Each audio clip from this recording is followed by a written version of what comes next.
नमस्कार, मैं हूं संजय शर्मा। आप देख रहे हैं 4 PM न्यूज नेटवर्क। कुछ चीजों से मेरा दिल बहुत टूटा है।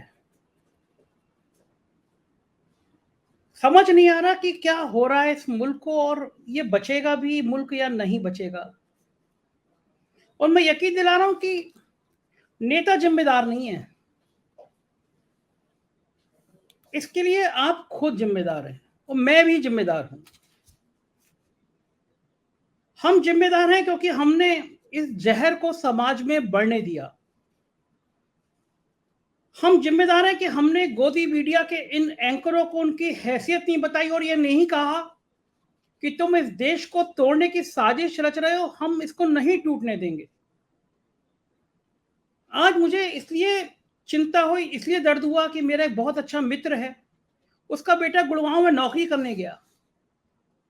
अभी चंद दिन हुए थे, आज उसका घबराए हुए घर पे फोन आया कि कंपनी से कह दिया गया है तुरंत घर पे चले जाइए, हालात बिगड़ रहे हैं, घर पे रहिए, हो सकता है इंटरनेट सेवाएं बंद हो जाए। माता पिता का हाल बेहाल है। आप सोचिए कि जिसका बच्चा कुछ दिन पहले ही नौकरी करने गया और वहां से ये फोन आया कि इंटरनेट बंद हो सकता है, हालात बिगड़ रहे हैं, क्या बीतेगी उस माँ बाप के दिल पे। आप ट्रेन में सफर कर रहे हो, अपने परिवार के साथ जा रहे हो, अचानक कोई खाकी वर्दी पहने हुए इंसान आए और नेताओं के नाम बोलकर आपके धर्म के आधार पर आपको पहचान के आपकी गोली मार के हत्या कर दे। क्या हो रहा है इस मुल्क में? कहां से ये नफरत आ रही है, कहां से ये नफरत की खेती आ रही है? और ये सब बढ़ता रहेगा तो क्या मैं और आप बचेंगे? आज इस मजहब के लोग गोली मार रहे हैं, कल उस मजहब के लोग गोली मारेंगे, देश में होगा क्या? क्या यही कारण है कि देश में करोड़पति और अरबपति देश छोड़कर जा रहे हैं? उनको लग रहा है कि अब भारत वो भारत नहीं रहा। क्या आजादी के अमृत काल में हमने यही उपलब्धि हासिल करी है? यही ब्रांडिंग है हमारी, यही है पूंजी हमारी। साहिर लुधियानवी की कुछ नज्म की कुछ लाइनें यादें आ रही हैं मुझे, और इस समय के इस दौर में उस लाइनों से बेहतर लाइनें कुछ नहीं है। तुमने जिस खून को तुमने जिस खून को मक्तल में दबाना चाहा, आज वो कूचा ओ बाजार में आ निकला है। तुमने जिस खून को मक्तल में दबाना चाहा, आज वो कूचा ओ बाजार में आ निकला है। कहीं शोला, कहीं नारा, कहीं पत्थर, खून चलता है तो रुकता नहीं संगीनों से। खून चलता है तो रुकता नहीं संगीनों से, सर उठाता है तो दबता नहीं आईनों से। जुल्म की बात ही क्या, जुल्म की औकात ही क्या, जुल्म बस जुल्म है आगाज से अंजाम तलक। खून फिर खून है, 100 शक्ल बदल सकता है। खून फिर खून है, 100 शक्ल बदल सकता है। ऐसी शक्लें की मिटाओ तो मिटाए ना बने, ऐसे शोले की बुझाओ तो बुझाए ना बने, ऐसे नारे की दबाओ तो दबाए ना बने। जुल्म फिर जुल्म है, बढ़ता है तो मिट जाता है। खून फिर है, टपकेगा तो जम जाएगा। मेरे प्रिय शायर साहिर, उनकी लाइनें।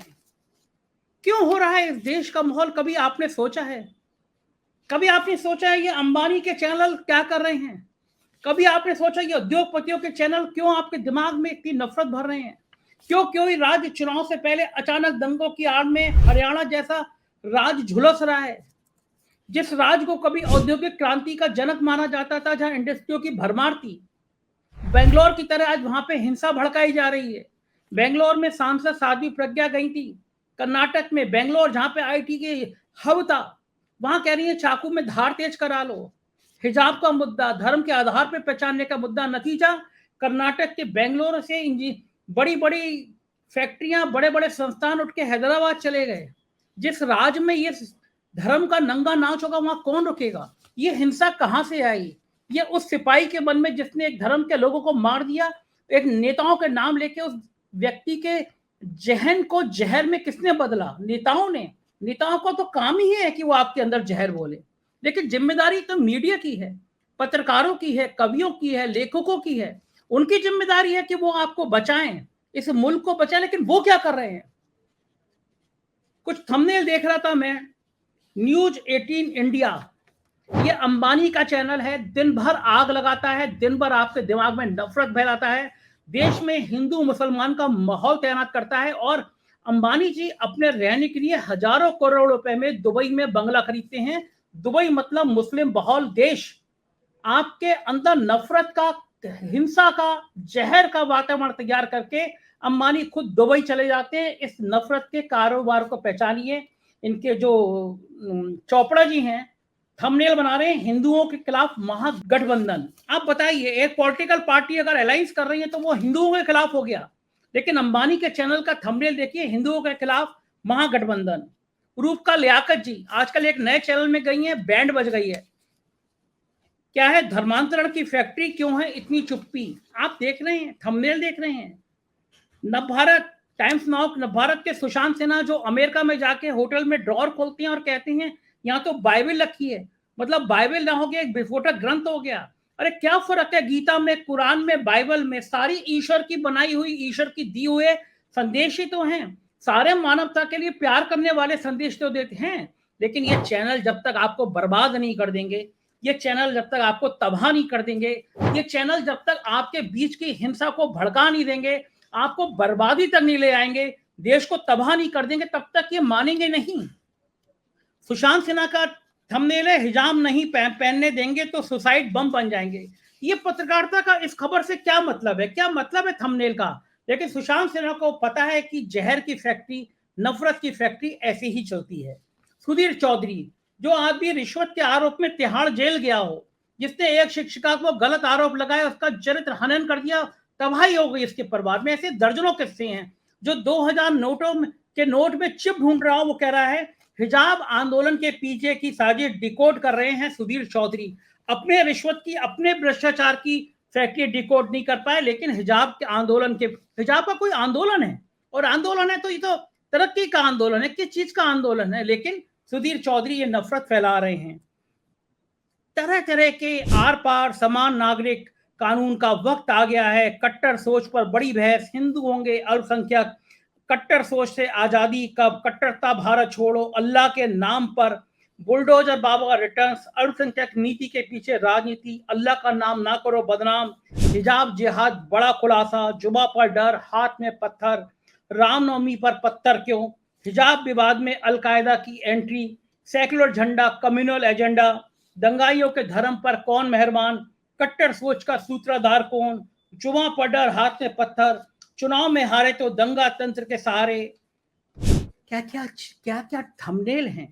गरबा पर पत्थरबाजी अपराध या जिहादी, कोरोना से जंग में जमात का आघात, कोरोना जिहाद से देश बचाओ, धर्म के नाम पर जानलेवा धर्म, निजामुद्दीन का विलेन कौन, भगवा के खिलाफ साजिश, अब जाएंगे 72 हूरों के पास, अल्लाह को मनाना शोर क्यों मचाना, मस्जिद में मंदिर के सबूत, जमात के वायरस का इलाज क्या।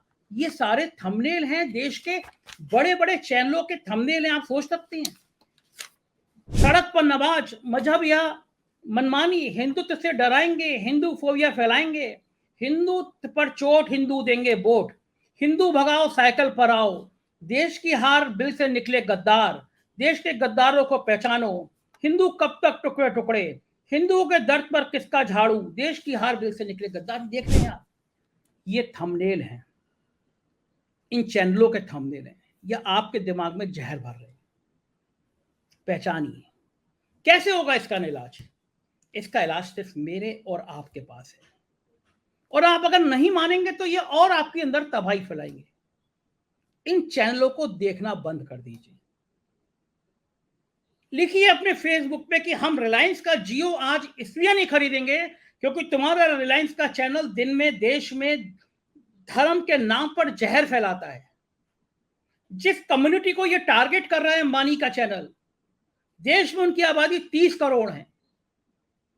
30 करोड़ में से 10-15 करोड़ रिलायंस का जियो इस्तेमाल कर रहे होंगे। फोन बंद कर दीजिए। मैं चैलेंज कर रहा हूं, यही अंबानी का चैनल अगर दिन भर देशभक्ति की और धर्मनिरपेक्षता की बातें ना करने लगे, मैं चैलेंज कर रहा हूं। मैं मुस्लिम नेताओं से खासतौर से आह्वान करना चाह रहा हूं, अगर वो कम्युनिटी को टारगेट कर रहे हैं, अगर वो धर्म के नाम पर आपको टारगेट कर रहे हैं, जहर फैलाना चाहते हैं, तो आप उनका जियो बंद कर दीजिए। किसानों के खिलाफ बोले थे, किसान खालिस्तानी आतंकवादी हैं, किसानों ने रिलायंस के पेट्रोल पंप पर ताले डाल दिए, दिमाग ठीक हो गए। बंद कर दीजिए आज तक के सुधीर चौधरी का ब्लैक एंड व्हाइट, अगर वो आपके दिमाग में जहर भर रहा है। लिखिए फेसबुक पर, टेक करिए अरुण पुरी को, कहिए अरुण पुरी अगर तुम्हारे चैनल पर बैठकर ऐसी जहर की बातें होंगी तो हम चैनल देखना बंद करेंगे। ये सारे मालिक ठीक हो जाएंगे, क्योंकि इनको विज्ञापन देना, इनकी रोजी रोटी तभी चलती है जब आप इनका चैनल देखते हैं। हालांकि बहुत बड़ी संख्या में लोगों ने इनका टीवी चैनल देखना बंद कर दिया है।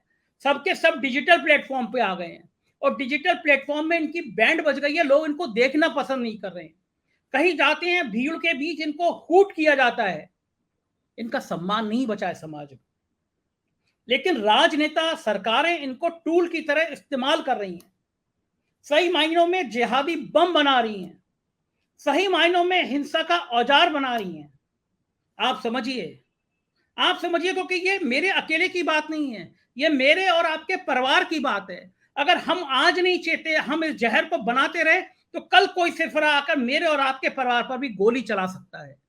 इस मुल्क से यूं ही नहीं करोड़पति और अरबपति देश छोड़ छोड़ के जा रहे हैं। आपको पता है लाखों लोगों ने भारत छोड़ दिया। बड़े बड़े अरबपति, करोड़पतियों ने भारत छोड़ दिया। कह रहे हैं कि यह देश एक आग का गोला बनता जा रहा है। और जितने नेता बर्बादी कर रहे हैं, उतने ज्यादा मीडिया चैनल बर्बादी कर रहा है। समझ जाइए इस देश को, तबाही को, इसको रोक दीजिए। चुनाव से पहले धर्म के मुद्दे पर आग लगाने की कोशिश की जा रही है। उत्तर प्रदेश ऐसे राज्य में ज्ञानवापी मस्जिद में त्रिशूल तलाशने की बात की जा रही है। नहीं होती अस्पतालों की चर्चा, नहीं होती शिक्षा की चर्चा। मुझे कोई आपत्ति नहीं आप मंदिर में दिए जलाएं, लेकिन पहले 80 करोड़ लोगों को 2 वक्त की रोटी तो दे दें। आपके पास 2 वक्त की रोटी नहीं है, लेकिन आप बड़े बड़े आयोजन कर रहे हैं, कॉरिडोर बना रहे हैं। मंदिर बनाना सरकार का काम नहीं है। आप मंदिर इसलिए बना रहे हैं क्योंकि आपको वोट चाहिए। मुझे मंदिर बनाने से कोई आपत्ति नहीं है। मैं आपसे ज्यादा पूजा करता हूं, नियमित करता हूं, नियमित ईश्वर की आराधना करता हूं। लेकिन मेरे भगवान आपके भगवान जैसे नहीं है जो भगवान का नाम लेकर किसी पे गोली चला दे। मेरे भगवान आपके भगवान जैसे बिल्कुल नहीं है जो किसी धर्म के नाम पर टिप्पणी कर दे। मेरे धर्म के मेरे राम है, प्यारे राम है। वो किसी धर्म की आलोचना करना नहीं सिखाते, वो किसी पर हथियार उठाना नहीं सिखाते। कौन से मुल्क में ले जा रहे हैं आप? कौन सी नई पीढ़ी को सिखा रहे हैं आप? आपने नई पीढ़ी को तेजाब बना दिया है। आपने नई पीढ़ी को बर्बाद कर दिया है। आपके पार्टी के सांसद और मंत्रियों के बच्चे विदेश में पढ़ रहे हैं, विदेश के बैंकों में, विदेश की कंपनियों में नौकरी कर रहे हैं, और आप यहाँ के नौजवानों से कह रहे हैं मस्जिद के ऊपर चढ़कर झंडा फहरा दो। आप यहाँ के नौजवानों से कह रहे हैं कावड़ यात्रा निकाल दो। आप कह रहे हैं कि कावड़ यात्रा में कुछ शराब पी के भी चले जाएं, कुछ तमंचा लेके भी चले जाएं, तो आप बरेली के एसएसपी को जैसे हटा दिया गया ऐसे उस अफसर को हटा देंगे। आप चाहते हैं कि समाज में अशांति फैले, आप चाहते हैं समाज में तनाव फैले, आप चाहते हैं इस मुल्क में नफरत फैले, और नफरत के बीच में आप अपनी सत्ता को पाना चाहते हैं। क्योंकि पता चल गया है, पूरी दुनिया को पता चल गया है, आप अमेरिका में कह कर आए कि हर साल एक आईआईटी और आईआईएम खुल रहा है भारत में। संसद में पता चल गया कि आप झूठ बोल रहे थे। आपको इस बात पे लज्जा नहीं आती कि आप अमेरिका में जाकर झूठ बोल रहे थे। 5 सालों में कोई देश में आईआईटी और आईआईएम नहीं खुला। आपको लज्जा नहीं आती, देश का एक राज्य चल रहा है, मणिपुर में सड़क भीड़ के बीच में 2 महिलाएं नग्न दौड़ रही हैं, उनके शरीर के संग छेड़खानी हो रही है। आज सुप्रीम कोर्ट को कहना पड़ा कि हो क्या रहा है, डीजीपी को तलब होने का आदेश देने पड़े। ये सब इस मुल्क में हो रहा है, ये सब भारत में हो रहा है। धिक्कार है ऐसी तंत्र को, धिक्कार है ऐसी ताकत को, धिक्कार है सरकार को। लेकिन आपकी जिम्मेदारी बड़ी है, आपकी चुनौती बड़ी है, आपका कर्तव्य बड़ा है। याद रखिए, अगर आप अभी नहीं चेते, आपने इन गोदी मीडिया को अभी इनकी हैसियत नहीं दिखाई, आपने इन गोदी मीडिया के एंकरों को अभी उनकी औकात नहीं दिखाई, तो आने वाला समय आपसे जरूर पूछेगा। द्रौपदी का चीरहरण हो रहा था और जो लोग खामोश बैठे थे, इतिहास ने उनको कभी माफ नहीं किया। कम से कम उन लोगों में अपनी गिनती मत गिनाइए। बचाइए देश को, गोदी मीडिया देखना बंद करिए। लिखिए फेसबुक और ट्विटर पर कि आज से हम इस चैनल को देखना बंद कर रहे हैं, क्योंकि ये धर्म के नाम पर नफरत फैलाता है। हमारा हिंदुस्तान वो है जहां हिंदू, मुसलमान, सिख, ईसाई सब प्यार से रहते हैं। अगर ये नहीं होता तो 5 वक्त का नमाजी मोहम्मद रफी आराम से भजन नहीं गाता, और शकील बदायूनी जैसा शायर कभी नहीं लिखता मंत्र पथ हरि दर्शन को आज, और बिस्मिल्लाह खां की शहनाई भी हमें कभी सुनाई ना पड़ती। बचाइए इस मुल्क को, बचाइए इस मुल्क की ताकत को, बचाइए इस मुल्क की आत्मा को, वरना ये गोदी मीडिया के चैनल इस देश को तबाह कर देंगे, बर्बाद कर देंगे, आपको कहीं का नहीं छोड़ेंगे। आपके और आपके परिवार की बर्बादी का इतिहास लिख रहे हैं। अगर आप अभी नहीं चेते, इनको बंद नहीं किया, तो यकीन मानिए आप अपनी बर्बादी को खुद अपने करीब लाने का मौका दे रहे हैं। कुछ भावनाओं में ज्यादा बोल गया, लेकिन सच बोला हूं। मुझे जरूर बताइएगा यह सच था या गलत। शुक्रिया।